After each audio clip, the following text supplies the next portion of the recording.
Assalamualaikum warahmatullahi wabarakatuh. Saya sekarang berada di Bandara Sim mengecek kesiapan distribusi logistik untuk wilayah-wilayah terdampak.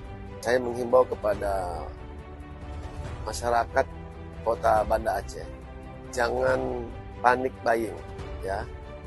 Biasa saja, karena ketakutan untuk tidak dapat bahan bakar, tidak dapat makanan, padahal kan dia tidak terdampak ya. Biasa saja sehingga tidak terjadi rush, sehingga terjadi antrian panjang.